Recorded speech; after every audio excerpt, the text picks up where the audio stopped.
What's going on, guys? I'm TD Presents, and we are about to jump into our first Madden 15 Ultimate Team gameplay. Here is our roster, and if you're new to this channel, be sure to hit that subscribe button. And if you are a new subscriber, comment down below, introduce yourself, let everyone in TD Nation know who you are, and let's try and get this video to 175 likes for episode 5. As soon as you guys hit that mark, I will drop episode 5 instantly. So here we are, jumping into week number 1, and of course, our first game is at home at Gillette Stadium, and you can see the crowd is getting hyped, and maybe a little too hyped because those guys on the right, I don't even want to know what they're doing. It looks like a middle school dance party. But here we are, our first play of Madden 15 Ultimate Team, a read option to Darren Sproles, and he picks up 8 yards.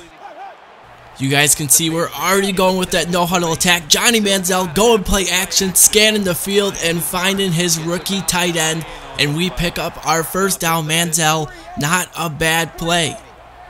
1st and 10, you can see I'm messing with the camera angles. I'm not really sure which one I want to use, but we'll go ahead and use this one. Darren Sproles out of the pistol formation, making people miss. Now you see me, now you don't. Darren Sproles getting into the end zone.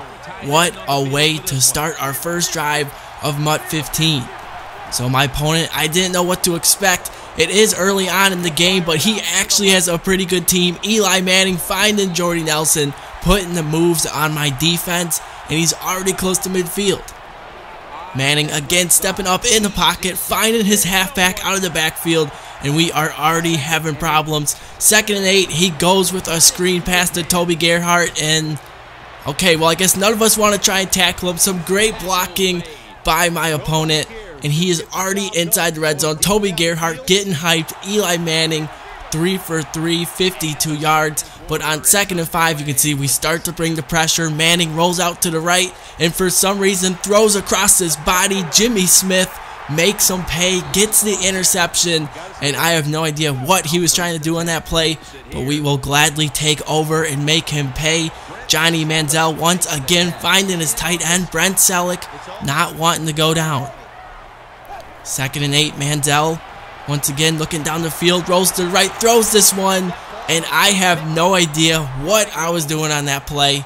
But I just wanted to make it interesting, let them tie the game up at 7 apiece, and that's exactly what we did right there. So with 1 minute and 40 seconds remaining in the second quarter, you can see my opponent has the ball again.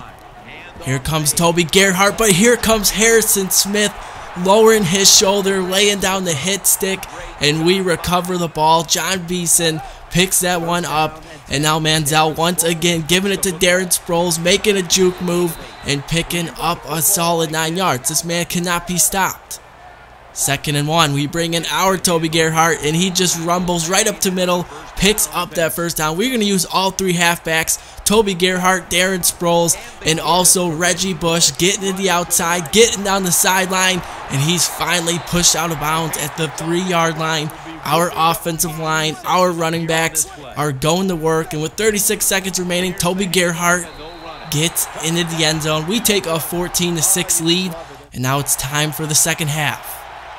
Eli Manning and the Chicago Bears are already over midfield, but not for long as we end up getting a coverage sack. That's going to make it 3rd and long, and on 3rd and 22, Eli Manning has absolutely nowhere to go. He's rolling around in the pocket, but ends up throwing another interception. This one is to Adams, and we end up getting a nice return on the play. So we're in the 4th quarter. We're up 8 points. We are going to be looking to run out this clock. Darren Sproles looking like the Flash out there. Now you see me, now you don't. Just burst through the hole, and he almost took another one to the house. 4 carries for 94 yards. Manziel on the read option, spins up the middle, not afraid to get hit. That's going to make it 3rd and short, so instead of running the ball, we are going to go with a play action here. Johnny Manziel has Michael Crabtree wide open down the field. Okay, that's fine. You know what? We didn't even want to score a touchdown there. We're just going to take our 3 points and take an 11-point lead.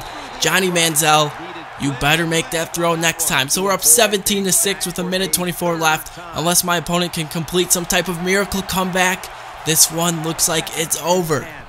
Eli Manning rolling around in the pocket. He's starting to feel the pressure. He slings this one down the field, but Harrison Smith comes away with his 2nd turnover of the game, And we are starting off MUT 15 1-0. You can look at the disgust on Eli Manning's face, but we will take it. Darren Sproles definitely led the way with over 100 yards rushing on just a few carries. But now it's time for week number 2. We are taking on the Baltimore Ravens. You can see their fans, well, they're not as crazy as our hometown fans. But we're already in the second quarter, 2:15 remaining. Not a lot of offense going on. And my opponent, he is the Ravens, and he also has a lot of Ravens players on his team. I was actually surprised by how good his team was. Joe Flacco, Ray Rice, Bernard Pierce, Steve Smith, plenty of playmakers on offense. But it's his tight end that's putting in work right now. Joe Flacco on the play action, rolling out to the left. Looks like he has no man open, but he throws this one deep down the field. And Steve Smith comes away with the touchdown. Baltimore Ravens fans, I'm sure you're wanting to see plenty of that this season. So with 1:07 left, Johnny Manziel finds Brent Selleck. 3rd and 5, Manziel to Alshon Jeffrey. He's been quiet today, but he picks up a big first down right there. And on 2nd and 4 with 42 seconds remaining, Darren Sproles once again making plays, getting down the sideline, and he's finally pushed out of bounds. Still, he couldn't even be tackled on that play. Darren Sproles, we are just going to keep feeding him the ball. Our blockers are doing an excellent job, but he is just so quick getting down the field. We are inside the 10 with 6 seconds remaining. We are going to give it to Darren Sproles once again up the middle. Looks like he's getting into the end zone, but we are just short. So on 4th and goal, it's time to make a big decision, and it pays off as Johnny Manziel tosses that one to Sproles, and we tie this game at 7 apiece.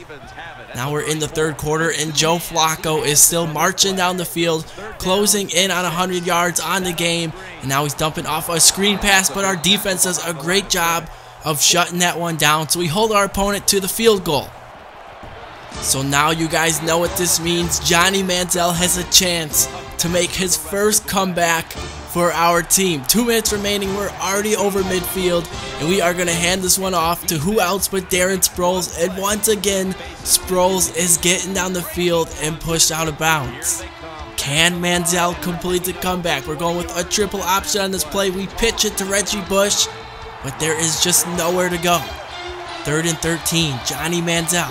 Can he complete a big play? But instead, we're going to play it safe and just give this one to Reggie Bush and take the game time field goal. And I know a lot of you guys are probably watching this right now saying, TD, what are you doing? Why are you playing this conservative? Trust me, I think we got Joe Flacco figured out.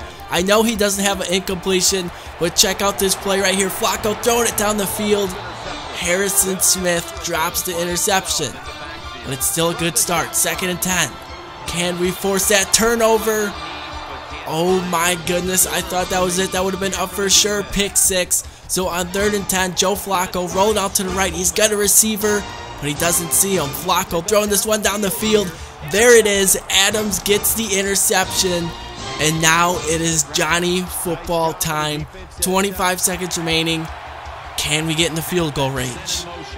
Manziel sends Reggie Bush out to the slot. He's also going to have Brandon Gibson go across the middle. So here we go. Money Manziel, show us your clutch jeans. Looking down the field, but we end up seeing Brandon Gibson get open near the sideline, and he runs out of bounds. We didn't have any timeouts, so getting out of bounds was crucial. And before we can even kick the game-winning field goal, my opponent would go on to quit the game. So Johnny Manziel leads the comeback, and we start off MUT 15 2-0. And after the game, I decided to go ahead and make our first purchase. Shane Vereen, one of my favorite players in the NFL. Obviously, being a Patriots fan, this guy is going to be a receiving threat out of the backfield, which means we have him, Sproles, and Reggie Bush, which means one of them may be sold in the next episode. You guys will just have to wait and see. So that's all I got for today. Be sure to drop a like if you enjoyed this video and subscribe if you're new to the channel. I'm TD Presents, and I'm signing out.